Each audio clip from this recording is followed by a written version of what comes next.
लड़ाई करेलू आवते ही ठंडा चढ़ाई करेलू आवते ही ठंडा तो का करियो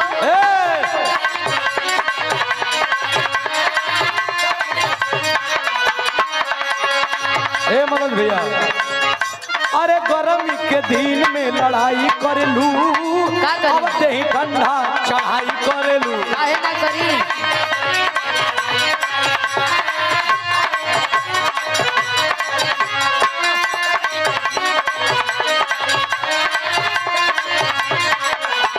ए धनी पानी परेशान हम तोरा व्यवहार से रे तोरा व्यवहार से एकदम होश में बोला ए धनी पानी परेशान हम तोरा व्यवहार से रे तोरा व्यवहार से ए हाँ भौजी समझौले रहे हमारा के प्यार से हाँ बताओ तनी आए पागल समझले बड़ा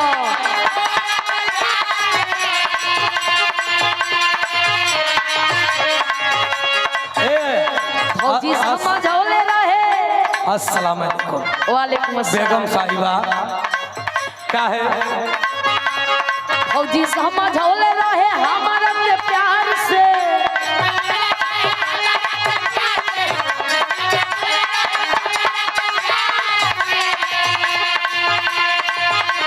भौजी समझौले रहे हमारा के प्यार से झगड़ा में ना झगड़ा कइल जाला भतार से ले लो लालचंद भैया के नेताजी के चाचा जी हैं वाह वाह का कहत का ए का अरे भौजी समझौले रहे हमारा के प्यार से एकदम बैठा के समझौले रहे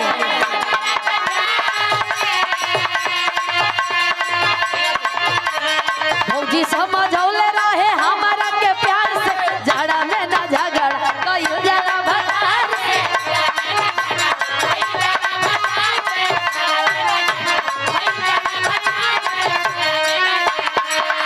जल्लो ना झगड़ा कइल जाला ना कही जला ना कइल जाला तो के प्यार से समझा दलस तो झगड़ा आ ठंडावा में हमार कर जाओ पक्का चढ़ रहलू यही से कनिया की भौजी ने समझौले रहे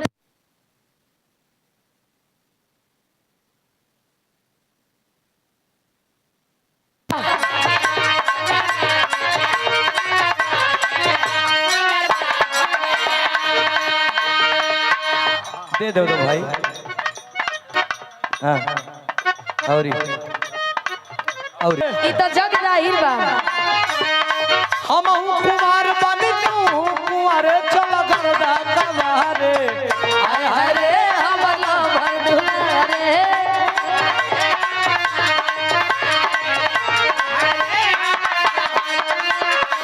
ए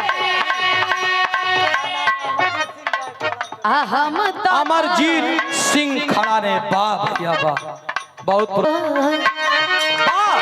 वाह सुनर बार पहिनी हो हाँ आए ही पागला के प्यार में हाँ हम बिगड़ गईनी हो हम तो तोहर गई हो सुनर बार पहिनी हो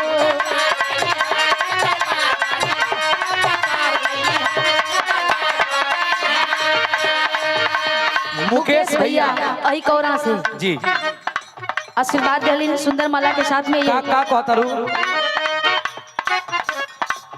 हम तो तोहर गईनी हो सुनर बहर पहिनी हो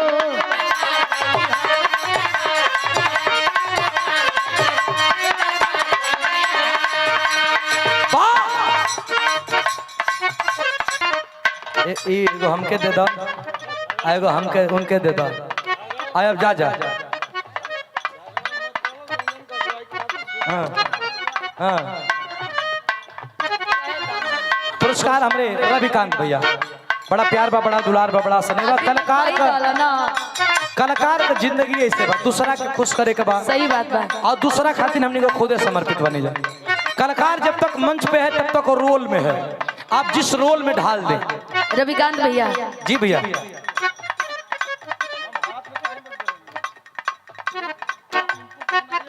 ला भैया ए सुधी एक चीज स्पष्ट करावा हाँ कि भैया मने दू ठे होला। एक ठे भैया मने अपन भैया होला आ एक ठे भैया मने भसुर। अच्छा भैया मैंने एगो भसुरो होला। कहे भसुर के भैया ने कहल जाला। अब रविकांत कौन भैया हुआ? अब तो इस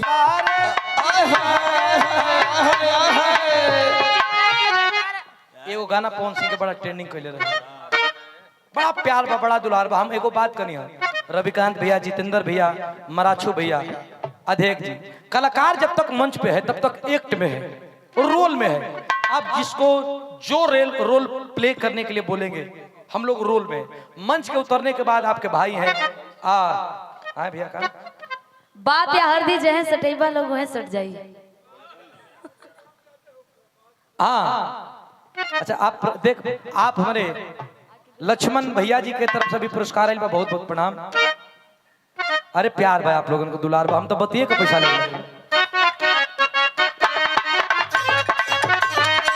कि हम तो तोहर गईनी हो, सुनर तोहर गईनी हो।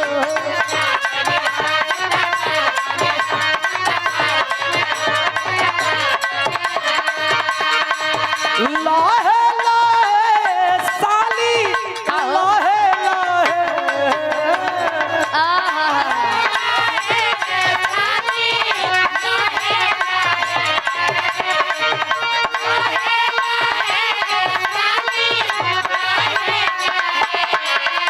लाहे लाहे साली अच्छा लाहे लाहे करंगवा डालब भीतरिया ये साली लाहे लाहे करंगवा डालब भीतरिया ये साली लाहे लाहे।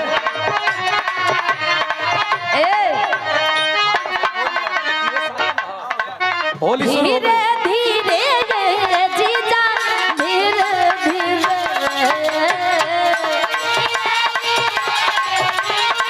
ये जो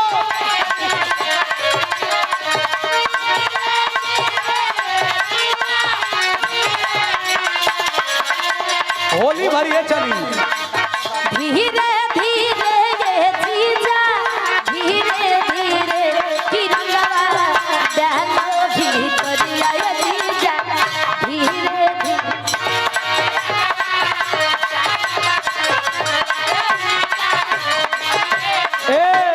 ओ तयो सो होली मेरे अरबा, तयो सो होली मेरे अरबा, आई फलाना वो फरार भई।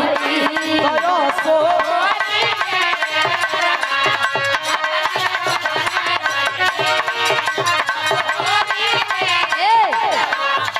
किया सो होली मेरे रवा कह दी का कही दो किया सो होली मेरे रवा हई मरा छुपो फरा हई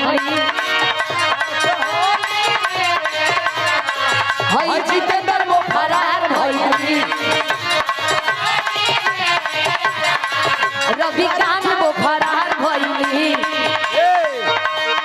महाराज को इनकर मोही लगल बंदे के कर जागीर के सही में ई बोलते नहीं हुआ सत सार हुआ के में कोनो नाचल गावल ई सार उ सार मोई कई थे सार बाड़े हाँ भाई सारू भाई इनकर इज्जत है। बहुत बहुत प्रणाम पहुँचे। तुम्हारी इज्जत है।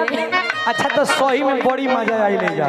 अच्छा कुल होली होली है, बड़ी मजा आई ले जा, सही में माने के पड़ी है। इतना तो एंजॉय को के हम कबो गइल ही ना रहे कि हम के गावे को मंच पर चढ़ के हमार करियवा छै आज कबार दे। आज इतना नीक लागल, तपोभूमि तो तपोभूमि है, लेकिन ओरिजिनल होली ई होली ना है, ई कुल धुन है। ओरिजिनल होली का है, तनी ठोक दो मास्टर।